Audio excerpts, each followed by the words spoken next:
৭০ রানে ছিল ১ উইকেট। সেখান থেকে ১৫০ রানের আগেই ওয়েস্ট ইন্ডিজকে অল আউট করেছে বাংলাদেশ। ৫ উইকেট নিয়ে একাই ক্যারিবিয়ান ব্যাটিং লাইন আপ ধসিয়ে দিয়েছেন নাহিদ রানা। ওয়েস্ট ইন্ডিজের মাটিতে প্রথমবার খেলতে গিয়ে ৫ উইকেটের রেকর্ড গড়েছেন এই স্পিড স্টার। তার অগ্নিঝরা বোলিংয়ে প্রথম ইনিংসে লিড নিতে পেরেছে বাংলাদেশ।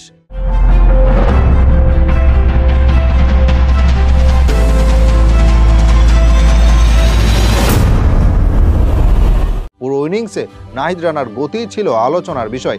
ধারাভাষ্যকাররা বারবার বলেছেন তার কথা। ক্যারিবিয়ান ব্যাটাররাও বিপাকে পড়েছিলেন তার গতি দেখে। শেষ পর্যন্ত নাহিদ রানা ৫ উইকেট নিয়েছেন। হয়তো আরও বেশি পেতে পারতেন, কিছু সুযোগ মিস করেছেন বাংলাদেশের ফিল্ডাররা। এর আগের দিন ওয়েস্ট ইন্ডিজ মাত্র ১ উইকেট হারিয়ে ৭০ রান করেছিল। তাতে মনে হচ্ছিল বিশাল লিড মোকাবেলা করতে হবে বাংলাদেশকে। আগের টেস্টের মতো ওয়েস্ট ইন্ডিজের রান হবে ৪০০ থেকেও বেশি, কিন্তু তৃতীয় দিন তারা আর মাত্র ৭৬ রান যোগ করতে পেরেছে। ফলে বাংলাদেশ উল্টা পেয়েছে লিড নেওয়ার তৃপ্তি, যার বেশিরভাগ কৃতিত্ব নাহিদ রানার। নিজের সর্বশেষ ৭ ওভারে ৪ উইকেট নিয়েছেন এই স্পিড স্টার। তার এমন পারফরমেন্স দেখে প্রথম টেস্টের জন্য বাংলাদেশের আক্ষেপ হচ্ছে, সেই টেস্টে নাহিদ রানা খেলেননি। বোলিংয়ে একমাত্র তাসকিন আহমেদ সফলতা পেয়েছিলেন। ২ ইনিংসে শিকার করেছিলেন ৮ উইকেট, কিন্তু অন্য বোলাররা সেভাবে সাহায্য করতে পারেনি।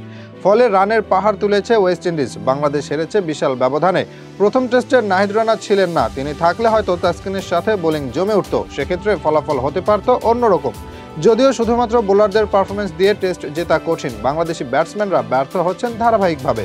জামাইকা টেস্টেও প্রথম ইনিংসে সংগ্রহ করেছেন মাত্র ১৬৪ রান। ওপেনার সাদমান ইসলাম শুধু 50 পেয়েছেন। ক্যাপ্টেন মিরাজও চেষ্টা করেছেন, বাকিরা অবদান রাখতে পারেনি। না হলে এই টেস্টে চালকের আসনে থাকতো বাংলাদেশ। তবে ফলাফল যাই হোক, প্রথম ইনিংসে নাহিদ রানার পারফরমেন্স তৃপ্তি দিয়েছে সমর্থকদের। টানা ১৫০ কিলোমিটার গতিতে বল করেছেন এই স্পিড স্টার। লেন্থ ছিল দুর্দান্ত। সেজন্য কিংবদন্তি ইয়ান বিশপ বলেছেন, বাংলাদেশের উচিত এই তরুণের যত্ন নেওয়া। ২০২৭ সালে দক্ষিণ আফ্রিকায় ওয়ানডে বিশ্বকাপ অনুষ্ঠিত হবে। সেখানকার পেস বান্ধব উইকেটে নাহিদ রানা হবেন ত্রুপের তাস। বাংলাদেশের এই স্পিড স্টার এখন আন্তর্জাতিক ক্রিকেটে পরিচিত এক নাম, অথচ ৩ বছর আগেও তিনি ছিলেন টেপ টেনিসের খেলোয়াড়। চাঁপাইনবাবগঞ্জের ছেলে নাহিদ রানার জন্ম সাধারণ এক মধ্যবিত্ত পরিবারে। ছোটবেলা থেকেই ৮-১০টা ছেলের মতো খেলাধুলা নিয়ে ব্যস্ত থাকতেন। টেপ টেনিস বলে গতি উঠাতে পারতেন অনেক। এভাবে একসময় খেলাধুলা নেশায় পরিণত হয় নাহিদ রানার। স্বপ্ন ছিল পেশাদার ক্রিকেটার হবেন, কিন্তু পরিবার বলল আগে শর্ত পূরণ করতে হবে। এসএসসি পরীক্ষায় পাশ করলে তবে সুযোগ মিলবে ক্রিকেটার হওয়ার। তরুণ নাহিদ রানা সেই শর্ত ভালোভাবেই পূরণ করেছেন। এরপর ২০২১ সালে তিনি ভর্তি হন রাজশাহীর ক্রিকেট একাডেমিতে। এখানে সত্যিকারের ক্রিকেট বল হাতে পান তিনি। শুরু হয় তার আসল ক্রিকেটার হবার যাত্রা। চলতি বছরের শুরুতে জাতীয় দলে ডাক পেয়েছিলেন নাহিদ রানা। ১ বছর পার হয়নি এখনো, তার আগেই জাতীয় দলের অন্যতম সেরা হাতিয়ারে পরিণত হয়েছেন তিনি।